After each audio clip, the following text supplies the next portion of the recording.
ऐसे तो गाना सुन जाए। रुको रुको रुको रुको रुको लल्ला रुको रुको। कौशल्या मैया बड़े जोर से चुदरी संभालते हुए भाग रही आगे आगे राम। इतने में रामचंद्र जी गायब हो गए। कहाँ चले गए? मैया बड़े ध्यान से देखी। उनके पूजा स्थान में गणपति जी की मूर्ति, गरुड़ जी की मूर्ति दिखी। जो बाल मुकुंद थे लड्डू गोपाल, उनका दर्शन हुआ। पीछे उनके बड़े भाई बलराम जी दिख गए। तुलसी वृक्ष का दर्शन हुआ।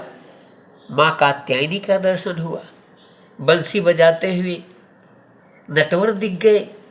फिर मैया ने देखा, ये क्या है? ये मूर्ति तो हमने अपने मंदिर में नहीं रखी थी। हैं? फिर आगे देख रहे हैं राधा कृष्ण प्रेम स्वरूप कृष्ण गोपाल। मैया आंख बंद कर लेती है, बोलती, हे लड्डू गोपाल, मैं तुमसे प्रार्थना कर रही हूँ, मेरा लाल जहाँ कहीं भी हो मेरी आंखों के सामने आ जाए। नहीं तो अभी मेरे पति परमेश्वर, देवताओं के मालिक, पृथ्वी को आनंद प्रदाता और इन्हीं राम के पीछे हमेशा अपना जीवन दे देने वाले, एक पल को भी अगर उनका दर्शन नहीं हुआ तो बेहोश हो जाएंगे। दर्शन जल्दी कराओ गोपाल कृष्ण, जल्दी दर्शन कराओ। गोपाल कृष्ण जी अंदर से बोले मैया के भाव में, मैया ये मूर्ति आपने नहीं देखी, ये उन्होंने ही बनाया है, ये आपके लल्ला ने कलाकारी की है। ये जो शालिक राम भगवान की मूर्ति है ना, उसी में उन्होंने कलाकारी की है। और पीछे तुलसी पत्र दिख रहा है। उनके मन में आया, श्रीमद् भागवत सुनते सुनते उनको मन में हो रहा है कि मैया हमको आदेश दे कि मैं कुछ दिन तक वन में रहूं और गायों, पशुओं, जंगली जानवरों, वृक्षों और वन मानव की सेवा करूं। अगर आप ऐसा अपने मन से उनके आदेश दोगे तो वो प्रकट हो जाएंगे और प्रकट होकर के आपसे बात समझ गए। मैया कहती है, ये मेरा लाला राजभवन में रहने वाला, हर समय चारों तरफ से जिसकी सेवा होती है, ये वन में जाए, ऐसा हमसे बर्दाश्त नहीं होगा। बोले मैया अगर आदेश दे दोगी तो बहुत अच्छा होगा, नहीं तो ये नटवर लाल है ना, कोई दूसरी विधि खोज लेंगे।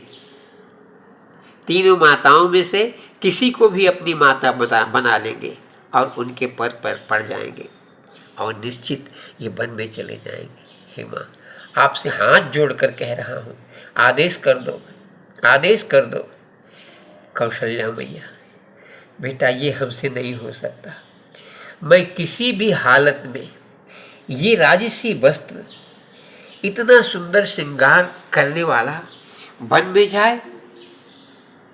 पीछे से कैकेयी मैया घूंघट उठाते हुए आती है कौशल्या के पास। अरे बहन क्यों परेशान होती हो, ये तो नाटक है, जो सुन रही हो सोच रही हो, ये सब खेलने वाले जो तुम्हारे ये राम है ना, यही आगे चल के कृष्ण होने वाले हैं। आई उनकी लीला है, कह दो ना चले जाएं वन में गाय चराएं। बोली अरे कैसी कहती हो बहना, तो इतने नौकर चाकर यहाँ जाए गाय चराएंगे, ऐसा हमसे नहीं हो सकेगा। और जूता पहन के जाएंगे, ऐसा राजसी इनके पीछे पीछे सैनिक रहेंगे। कई बोली बहना तुम परेशान मत हो, मैं इनको जानती हूँ, इनसे मेरा पूरा परिचय है, हम लोगों को दुख नहीं होगा, सबको सुख देने के लिए जंगल में जाएंगे, क्योंकि वहाँ बहुत से गरीब लोग रहते हैं, मनुष्य ही हैं, लेकिन उनके पास कोई साधन नहीं है, वो सुसंस्कृत नहीं हो पा रहे हैं, इसलिए इनको वन में जाने दो। ये मजाक तो है, जैसे सपना होता है, ये सपना है।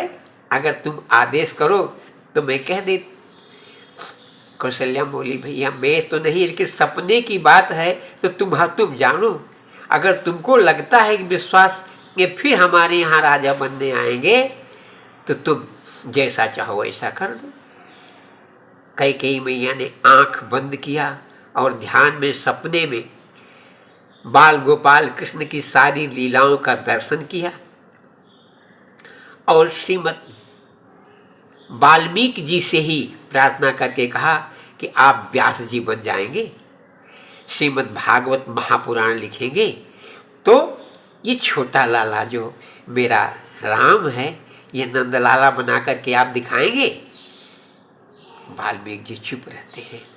उसी समय मैया को सीता रूप लक्ष्मी बहू के रूप में और सिंहासन के साथ विराजमान चारों भाइयों के साथ श्री सहित दिन कर वंश भूषण काम बहु छवि सोहि नवयम्बुधर बर गात अंबर पीत सुर मुनि मोहि मुकुटांग दादि विचित्र भूषण अंग अंगनि प्रति सजे अम्बोज नयन विशाल और भुज धन्य नर निरखंति जे।